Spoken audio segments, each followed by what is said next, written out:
obviously I'm on team 1% here because I think that's how people do get better. Today's guest has sat down with Oprah. He's inspired the graduating class at Georgetown University. He spoke on the TED stage in a speech viewed millions of times. And he's helped write speeches for a presidential candidate. In addition to his collection of best-selling books, his work has appeared in the New York Times and Harvard Business Review. Hi, I'm Joe Ferraro, creator of 1% Better, a project obsessed with helping people improve in small, consistent ways every day. We attack this in two different ways: conversations with creative people that reveal habits and ideas that lead them to success, and specific strategies and recommendations that optimize daily life. Today, you get both. You can find me on Twitter at Ferraro On Air, and you can find this podcast wherever podcasts are free. I'm thrilled by every single guest I bring on air, but a vote of confidence from today's guest makes today truly a conversation worth sharing. Enjoy Dan Pink. He's written A Whole New Mind, To Sell is Human, and Drive, the surprising truth about what motivates us. And today he's helping us get 1% better. Let me welcome in Dan Pink. Dan. Joe, thanks for having me. Great to be here. Thanks for taking the time out. Our missions seem to align, and I'm a big admirer of your work, so thanks again. Okay, thanks. When I look back to your work on Drive, there's a question that jumps out at me, and it's remarkably aligned with the mission that I've taken on, which is simple but profound. It's, was I better today than I was yesterday? And that's something you talk quite a bit about. I wonder, is that still something that resonates with you today in your practice? Absolutely, yeah. I mean, the genesis of that is that when you look at some of the research, when you look at the 50 years of research in behavioral science on what motivates people, one of the core motivators that we have is something that I like to call mastery, which is getting better at something that matters. In fact, Teresa Mabile at Harvard Business School has some really great research showing that the single biggest day-to-day motivator on the job is making progress in meaningful work. And so one of the challenges in making progress, no matter where we work, how we work, is getting feedback on how we're doing. And, I think inside of larger organizations, the feedback mechanisms are broken. And so for individuals, I think they have to come up with their own kinds of mechanisms. And one of the things that I find useful in my own work is asking that question, I like to say, was I a little better today than I was yesterday? Amen. Because a lot of that progress is incremental. Yeah, I also I've read recently not to confuse progress with speed. Great point. That's a subject. That's a total topic. That's something altogether different. Don't confuse progress with speed. Don't confuse activity with action. So there are a lot of people moving around frantically, engaged in a lot of activity who actually aren't doing anything. No doubt about it. And I love that you said just a little bit better, because it, again, 1% makes it so attainable. That was the idea, the law of marginal gains that I fell in love with, to just make it something where you can reasonably say, even if you get off to a bad start, that there's progress that is possible. I want to ask you about the other thing, though, James, let me one more bite at this apple here, is that if I ask myself that question, was I a little better today than I was yesterday? Many times the answer is no. Okay, and that's actually in some ways the most galvanizing answer, because it's kind of a waste, right? Like I am very frustrated and disappointed in myself when the answer is no, because I think to myself, come on, you're not going to be on this planet forever. You got all these great opportunities. You're lucky to be here. You can do better, man.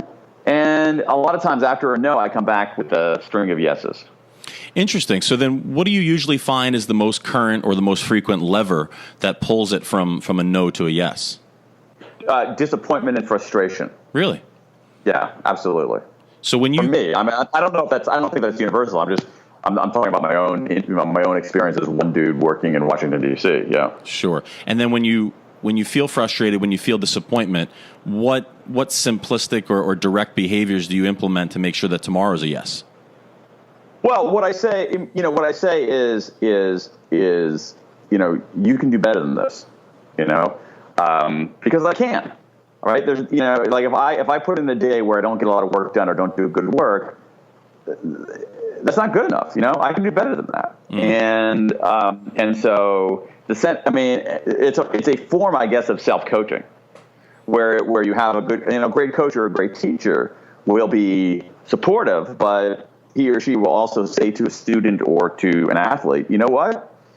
You could have played that game better. You were not playing your best. You know what? On that paper that you wrote for me, you were phoning it in. You could have done a lot better than that. So the first part of that, you seem to be talking about intrinsic motivation, which you certainly have. But then you go a little bit further and kind of suggest that coaching can begin to motivate someone. We've often heard that idea that it's hard to motivate another person. Do you buy that? Totally. You do. In fact, one of the guys I quoted, one of the researchers I quoted in the book is a guy named Edward Deci, one of the great scholars of motivation. And he says, I hate to give you such a black and white answer because the answer really is nuanced, but what Deci says is that motivation isn't something that somebody does to another person. It's something that people do for themselves. So coaches and teachers, for instance, the examples that I just used, they're not really, they're basically giving you information to create the conditions for which you can motivate yourself. If you're doing something only to please a teacher or a coach, that's actually a very controlled form of motivation. But if you have a coach or a teacher who's saying, you know what, think about this, you can do better than that, all right? And they're not saying you must do better than that in order to make me happy. They're saying, in your heart that you can do better than that.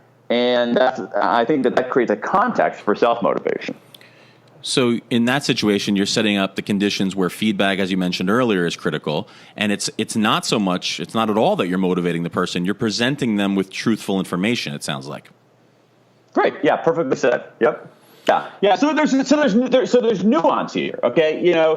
And so, one of the things to understand, I think, about motivation in some of these broader principles, particularly when we think about something like autonomy, the real problem in a lot of misguided motivational systems is control, okay? Human beings have only two responses to control.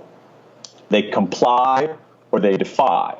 So if I'm a coach and I'm trying to control your behavior by setting things up so that the only thing driving your behavior is you're pleasing me, that's a form of control. That is not an enduring solution. But if I'm a coach and I set up mechanisms and an environment and a context and, as you say, Joe, information that allows someone to see their performance in a different context and get information on how they're doing and use that to motivate themselves, then that's the best kind of coaching that there is. It almost sounds like you're hinting at that moment where when a coach or teacher or a leader is quote unquote tough on someone, you often see the athlete or the performer react very favorably as long as they know that there's trust. Does that make sense? Yeah. You know what? It's like, yeah. I mean, I think the toughness is relative, and I think that different people look at what. People have different tolerance, I guess, for toughness. So what's tough to person A is not going to be tough to person B. But I think that you hit on the key word there, which is truthfulness. That's the key. I also wanted to ask you about your 2009 TED Talk, clicking in at 18.4 million views. People seem to get something out of it, to put it lightly, Dan. And in that TED Talk, though, you make the case from Oxford that there's a disconnect between what science knows about motivation and what business does, and maybe more to the point as well, education and things like that. 8 years later, how are we doing? A little better, but not that much better. The key point to keep in mind here on this is that, again, it's like what we were talking about before. There's some nuance. People always want things to be simple, black and white. And the fact of the matter is that life is more complex, nuanced, and gray.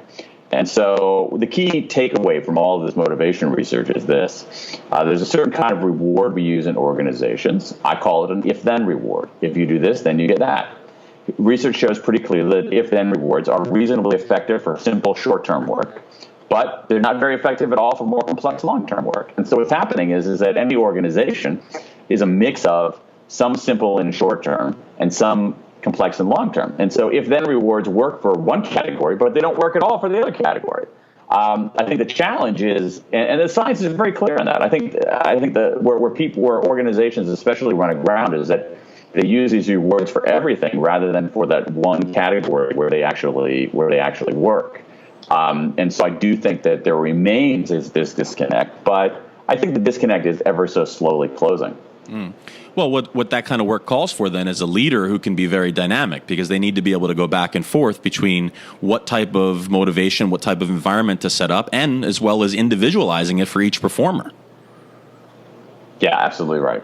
And that's exactly. So that's, one of the thing about these certain kinds of external if-then motivators is that they're pretty easy, whereas if you want to create the conditions that we were talking about before, how do you provide Joe information on how he's doing? How is that different from providing Dan information on how he's doing?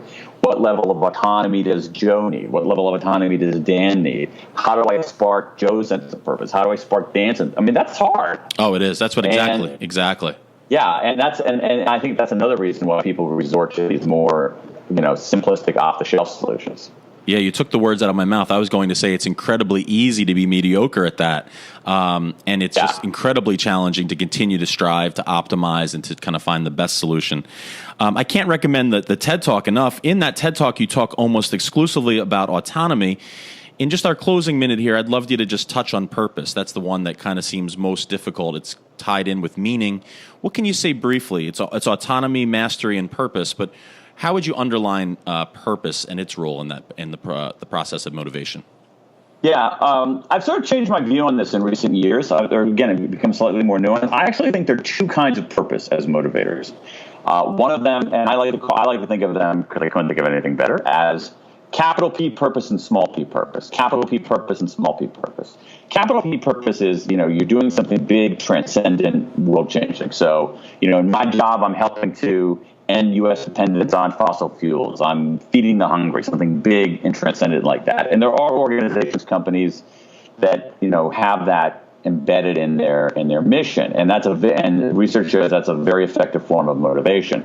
The trouble is that most of us can't access that kind of motivation every day.